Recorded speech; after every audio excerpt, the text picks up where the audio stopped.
I'd like to welcome in our studios in Lagos Mr. Chuks Onyenjekwe, who's a member of the Anambra State Emergency Management Agency. Good morning. Thank you very much. Also with us in our studio in Lagos is Mr. Charles Aniagu, who's the Chief Press Secretary to the Delta State Governor. Good morning. Thank you very much, and it's nice to be here. And joining us from our studio in Abuja is the DG, Nigeria Hydrological Services, Mr. Moses Beckley. Good morning, Mr. Beckley. Good morning to you. Good morning, Nigerians. And thank you for joining us. Thank you. Let me begin with you, sir. What exactly does the Hydrological Services Agency do? Yeah, thank you very much. Thank you very much.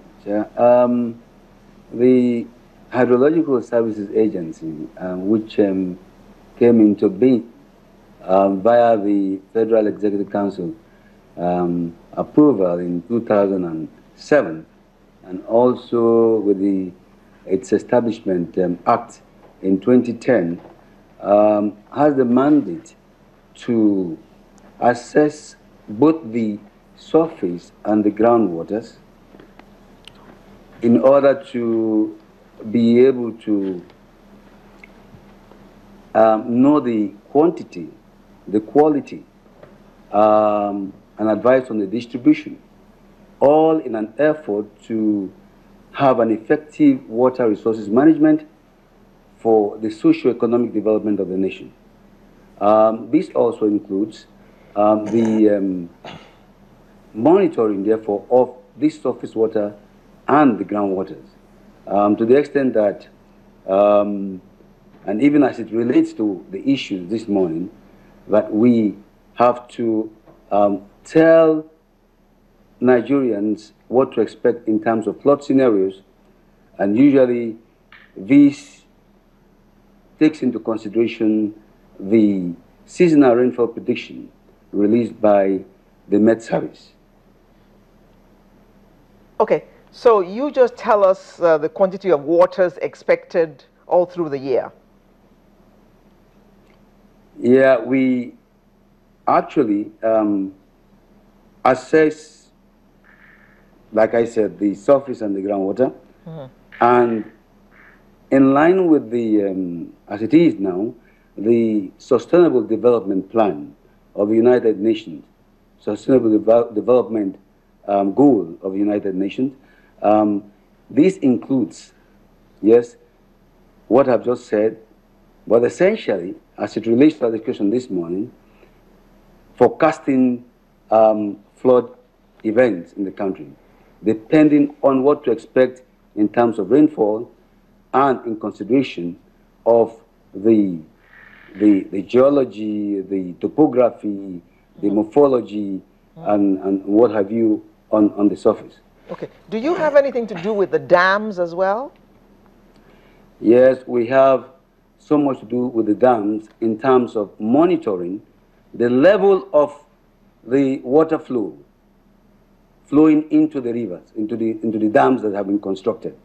Because essentially, these dams have been constructed in order to control the flow of the rivers, among many other functions, which of course is to provide for water supply, as well as to generate electricity and to provide for irrigation.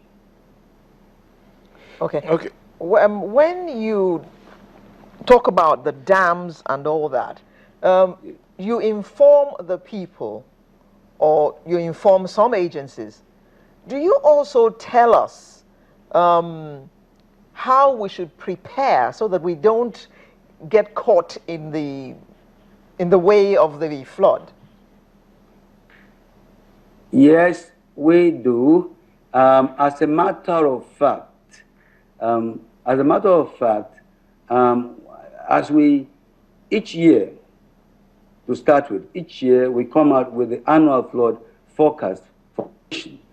And even as we do that, we continue to monitor what happens in the dams and in the rivers, so that weekly we release forecast to the nation, so that they can know what to expect and to be better prepared for mitigation. Okay, I will stay with you before we come back in here.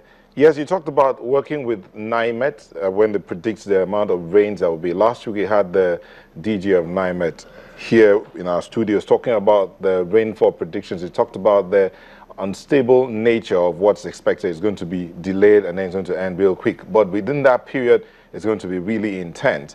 But there's this other news that came in about Cameroon opening up the dam, the Lagda Dam. And before that happened, some parts of Nigeria were already flooded.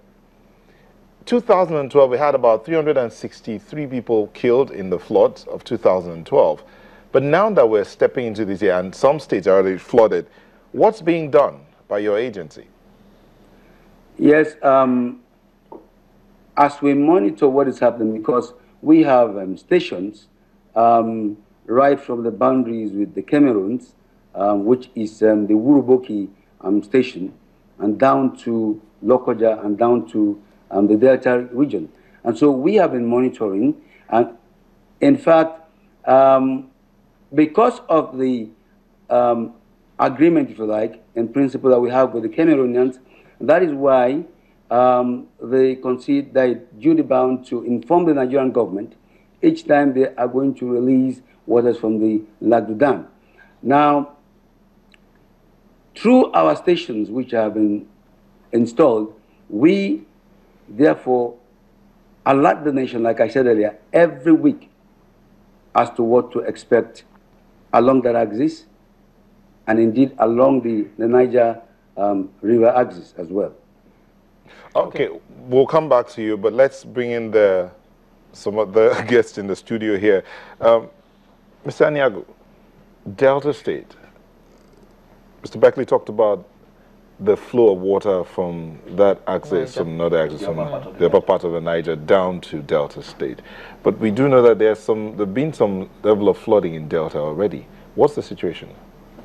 Well, the situation is that, just like you rightly mentioned, of course, you know that the River Niger being the longest river in Africa, taking all the water from the Futajalon Mountain in the Guinea up to the Niger Delta, and of course, water coming from the River Benue, from where the Lagdo Dam that you mentioned in Cameroon empties into the Benue. That is one, which is if you talk about massive flooding. But beyond what flows along the river, you also have the ones that come from the towns and villages. And you of course do know that there are a number of the local governments in Delta and communities are lying in the lower part of the Niger, in which case they are in the lower plain.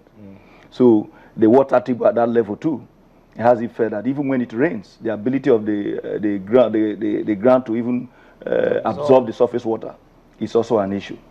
So to some extent, some communities, the water level is already rising. And of course, you know, it is when it rises and possibly the river, both the tributaries of the Niger coming from the different rivers that you have in in Delta, and of course other states along that route, that you now begin to have a very high volume, in which case you may want to say the river is now overflowing its banks.